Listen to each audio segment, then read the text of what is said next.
Baik, Pak Menteri, ini suara dari Timur. Terima kasih Presiden Prabowo sudah mencetak sawah di Merauke 2 juta hektar. Produksi meningkat signifikan menjadi lumbung pangan. Tepuk tangan dulu dong. Papua sedang maju. Hingga September 2025, serapan beras Bulog Merauke mencapai 16.300 ton. Melampaui target dari 15.700 ton, Pak Menteri. Artinya sudah surplus. Nah, tahun tersebut diprediksi mencapai 193.000, Pak Menteri. Nanti ini saya kasih WA ke Kakak Rukman. Masuk barang itu, masuk. Aman negara. Kenaikan produksi didukung oleh perluasan lahan. Pertanyaan saya, ini kan kami negara, batas negara dengan Papua Nugini. Nah, Papua Nugini itu 13 juta penduduk. Papua hanya 3 juta. Orang seperti saya hanya 1,7, Nusantara 2 juta, Pak. Cuma beras kita surplus ini kalau boleh kita kasih makan Papua Nugini 5 juta saja. 5 juta dari 13 juta. Karena Papua Nugini negara Commonwealth. Yang kasih makan adalah Thailand, Filipina, dan Malaysia. Pak Menteri, mohon izin saya kasih kartu nama. Sekarang saya lagi dengan kontak teman-teman yang mengurus perdagangan di Pasifik. Beras kami itu bisa layak untuk dijual di Papua Nugini menjadi beras premium kalau terdaftar di daftar makanan standar Australia. Jadi saya minta kuota bisa kita ekspor ke Papua Nugini. Demikian. Terima kasih. Masuk.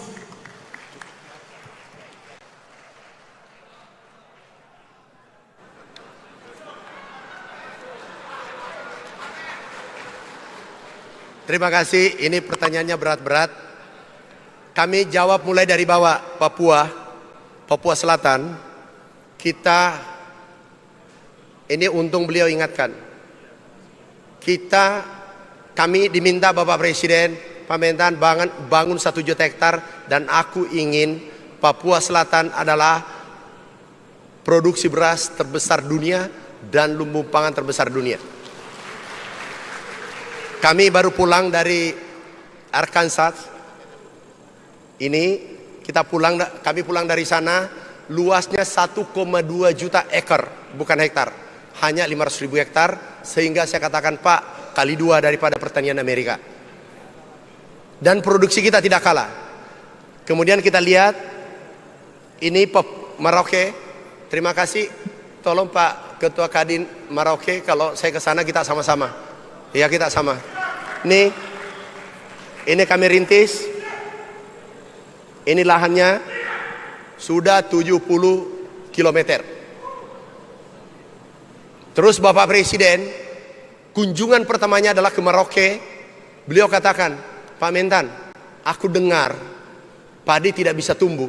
Ada orang, mudah-mudahan bukan orang Kadin, melapor ke istana, Pak Mentan, Pak Presiden, itu nggak bisa tumbuh. Itu omon-omon itu Menteri Pertanian dari dulu gitu. Begitu tiba Bapak Presiden, Pak Mentan, ini kok tumbuh subur? Iya Pak. Terus MIFE dulu kenapa tidak tumbuh? Iya Pak, karena tidak ditanam, hanya diseminarkan. Itu serius pada saat Bapak jalan. Oh gitu ya? Iya Pak. Terus aku tahu karena ada yang memberitahu saya bahwa ada yang melapor delegasi masuk. Tapi insya Allah mudah-mudahan bukan Kadin. Masuk, Pak, tidak mungkin tumbuh. Kemudian Bapak Presiden naik, ini 2 orang menentukan nasibku. Ditanya, kakak berapa kali tanam? Dulu 1 kali, setelah ada ini Pak Amran ini, itu sudah 3 kali. Saya bilang, selamat. Terus berikutnya, dulu produksi 3 ton, sekarang 7 ton. Naik 2 kali lipat. Kemudian saudara kita di sana, kami libatkan. Ini ada namanya Brigade Milenial. Tapi ternyata kolonial pun bergabung. Ini mana, bukan Papua ini. Papua Selatan. Lihat yang kemarin. Ini pakai alat. Kemudian mana yang Papua, Brigade. Percepat deh, karena kita dibatasi waktu. Ini brigadenya mana? Bukan ini brigadenya. Aku hafal gambarnya. Yang brigadenya ini yang rapat tuh. Nah ini Ini saudara-saudara kita, pendapatannya berapa? 20 juta per bulan bersih. Kami kirim peralatan menggunakan pesawat tempur, kapal tempur. Ini kapal tempur kami kirim peralatan nih, kami bagikan secara gratis, nanti mereka hidup. Pendapatannya 20 juta, ini testimoninya, boleh. Ya bisa dapat 3 hektar sampai 4 hektar, tapi itu 1 hektarnya hitungannya dia dapat pendapatnya 1.250.000 dapat. Sampai 2-3 hektar berarti kami bisa dapat 3.750.000 Pak. Itu per hektar saya per hari Pak. Kalau 1 bulan mungkin 15 juta sampai 20 juta Pak. Itu bersih. Artinya dia atas gaji menteri.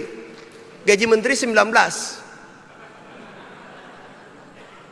Saya katakan milenial tidak akan ikut kalau tidak menguntungkan dan tidak menggunakan teknologi tinggi. Makanya transformasi pertanian tradisional menuju modern. Ini kita lakukan di Kalimantan Tengah ini. Ada dulu 1 juta gambut. Kami jalan, kami lihat turun. Saya katakan aku naik motor. Dari heli saya turun. Aku mau naik motor keliling. Ini hebatnya kita di Indonesia. Irigasinya luar biasa bagus, tapi tidak ada sawah. Nah, itu kelebihan kita. Karena semua jagoan. Kalau ada orang jagoan, apalagi dia merasa jago, itu wassalam.